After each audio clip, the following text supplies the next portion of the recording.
Good morning, dear students of second year BSc. I hope you are all doing well, healthy, and fine. So, we are moving to our next lecture. Next point is components of linear velocity and acceleration in plane polar coordinate system. So, to find out components of velocity and acceleration in plane polar coordinate system, we must know or we must understand what are the different situations in which these equations are applied. Okay, so basically in physics when we study planar motions, okay, for planar motions, what is mean by planar motion? A motion which is confined in a plane. So there we must need only two coordinates to study motion. Okay, so we know that if you study the planar motion in which particle is confined in a plane, such motions are appear in case of planetary motions. For example, in planetary motion, Earth rotate around the sun, which way in which plane of rotation of Earth is fixed. Okay, so I can show that motion like this. Elliptical orbit is there and Earth rotates around Sun in elliptical orbit, and that motion is confined in a particular plane. For such type of motions, or you can take circular motion.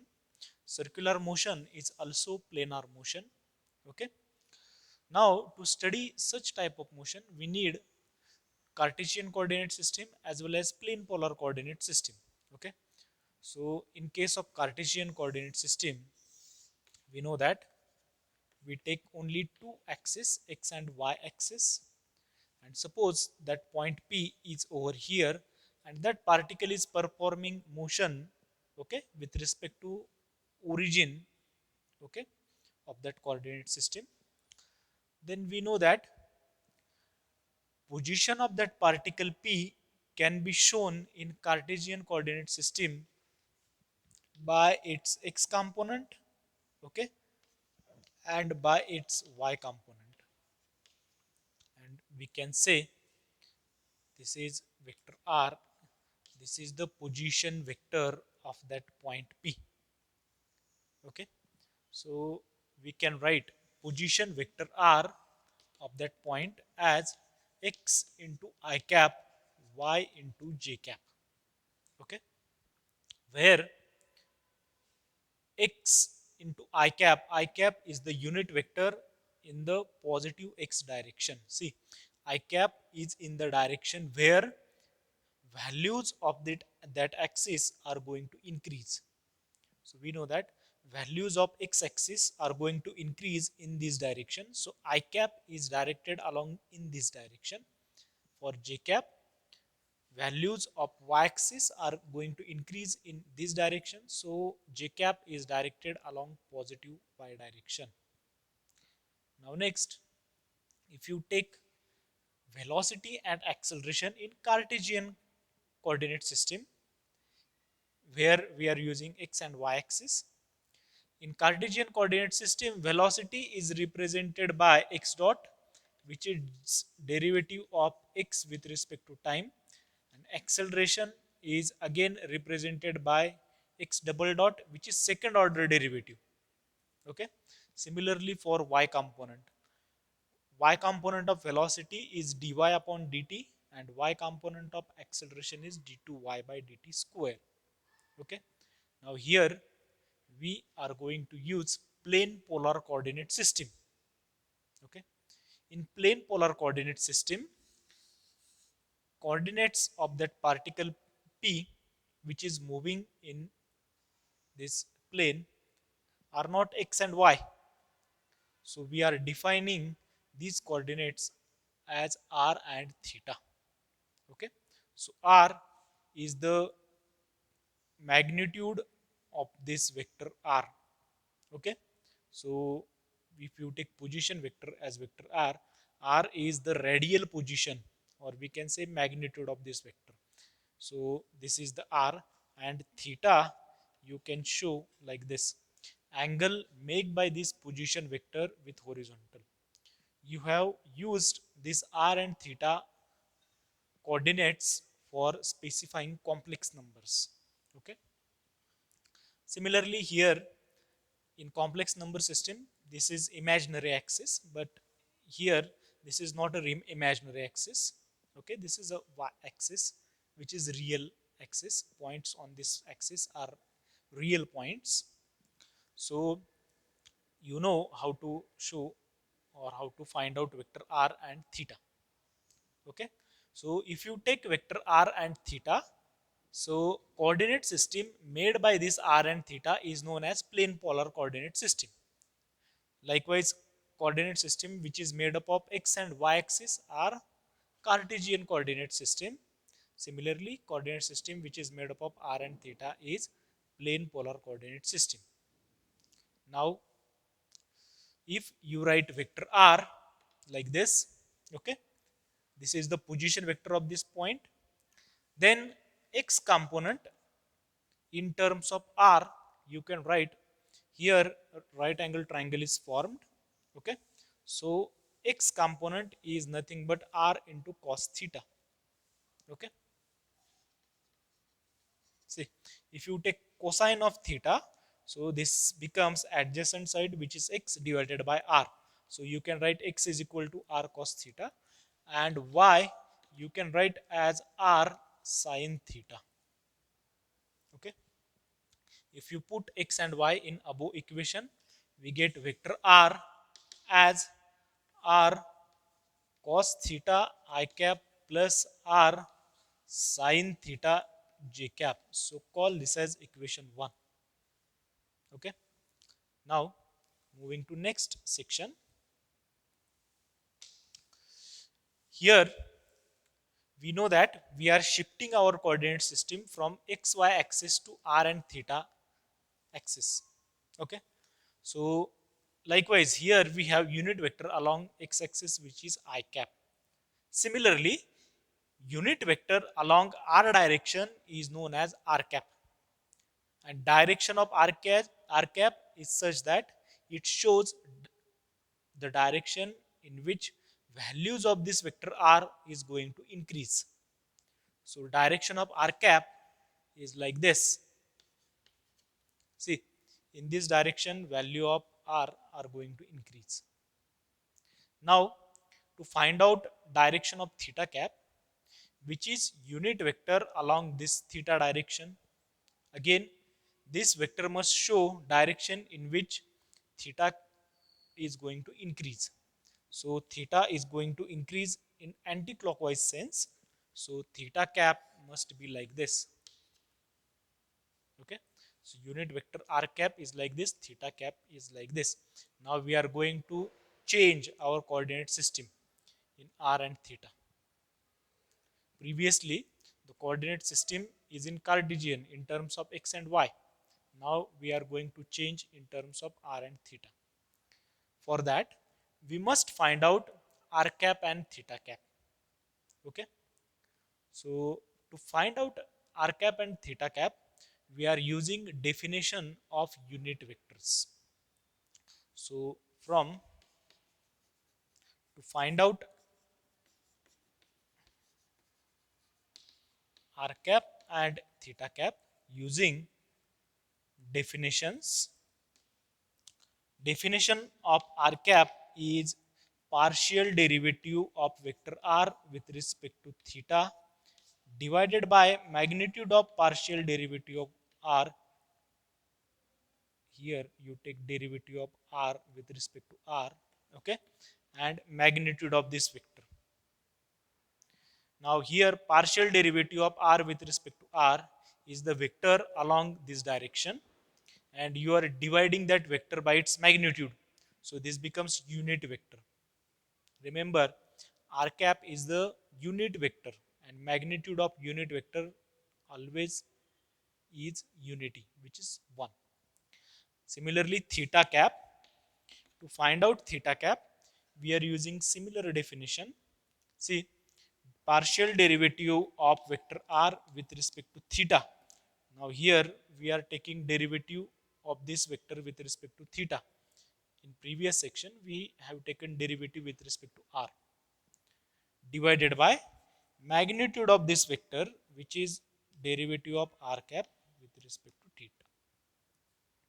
See, we are going to use these definitions. For using these definitions, we must know partial derivative of vector r with respect to r, and here partial derivative of r with respect to theta. Okay. So in equation 1, we have vector r in terms of r and theta. Okay. Now, from equation 1, partial derivative of r with respect to r is equal to, now see, vector r is a function of r and theta, and we are taking partial derivative with respect to r only. For that we have to keep theta as a constant. So if you take derivative of r with respect to r, then derivative of this term becomes cos theta, okay, into I cap, plus if you take derivative of this term with respect to r, it becomes sin theta j cap. Okay. Now we have to take magnitude of this for putting in r cap, and magnitude of partial derivative of vector r with respect to r is equal to under root cos square theta plus sin square theta, which is 1. Okay. Now put this in equation for r cap. Okay. So using in r cap, we get r cap as, see, derivative of r with respect to r, okay, which is cos theta I cap plus sin theta j cap, and divide this with respect to magnitude. Okay, if you divide this with respect to magnitude, magnitude is 1, so r cap is this. So call this as equation 2. See, we get r cap in terms of I and j cap. Okay. Now we have to find out theta cap in terms of, again, I cap and j cap. So for that we are using this equation. See, differentiate with respect to theta to equation 1, we get. Now see, we have to differentiate this equation with respect to theta. So derivative of vector r with respect to theta is equal to, here this is minus r derivative of cos theta is sin theta I cap, and here plus r derivative of sin theta is cos theta j cap. If you take magnitude of this, see, magnitude of this vector is square root of r square sin square theta plus r square cos square theta. So if you take r square common, then magnitude is becomes only r. Okay.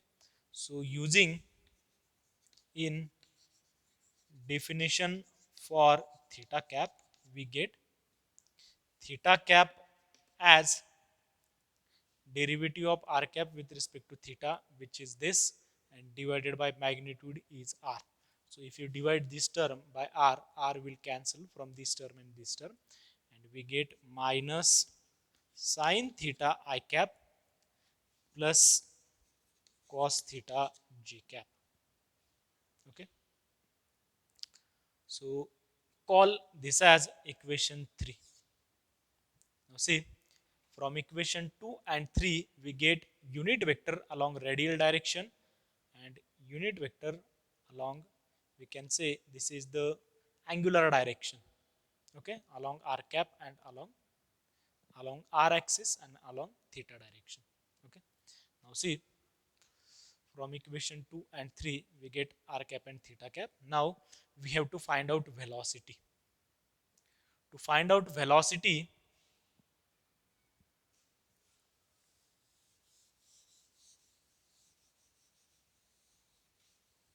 again again from equation 1, see, from equation 1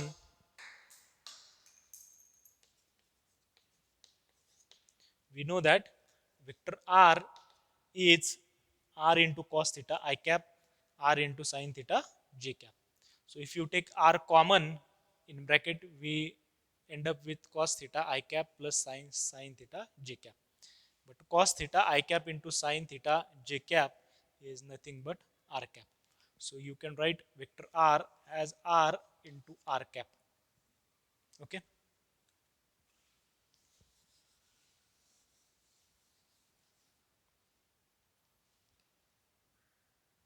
Now next,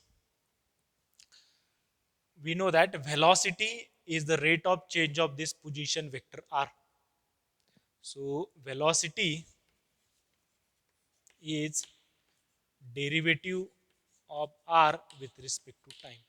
So differentiate this with respect to t, we get, see, we have to take derivative of this. So derivative of r with respect to t is equal to, we have to take derivative of these two terms. Okay.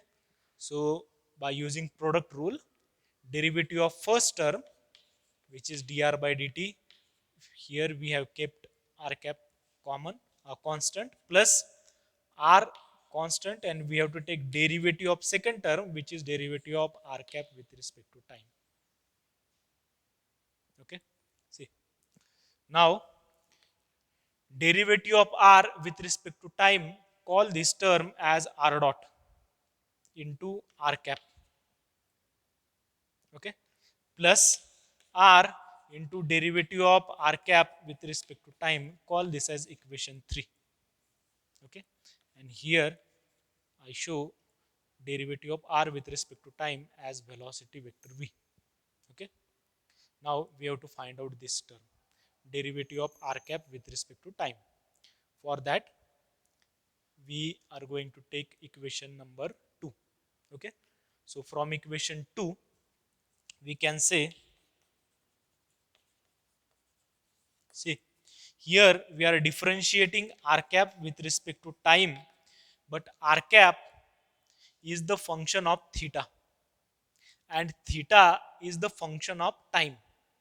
See, as particle moves in space, its theta as well as r are going to change, which means r and theta are function of time. But here r cap is a function of theta. So by using chain rule, we can write this as, since r cap is a function of theta, so we can write this as derivative of r cap with respect to theta and derivative of theta with respect to time. See, now we have to take derivative of r cap with respect to theta. So derivative of r cap with respect to theta is equal to, see, we have to take derivative of this with respect to theta.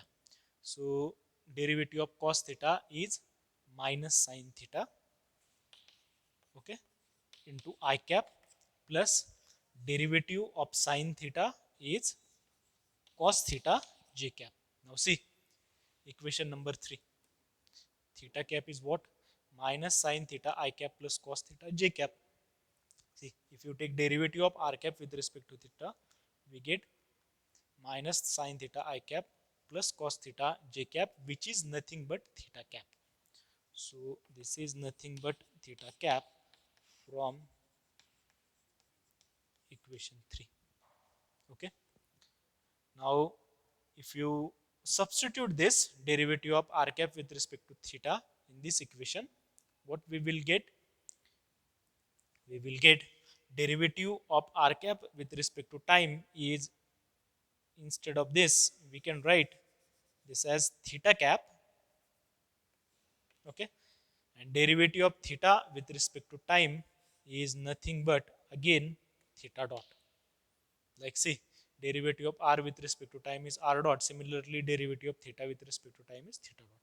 So put in equation 3, what we will get?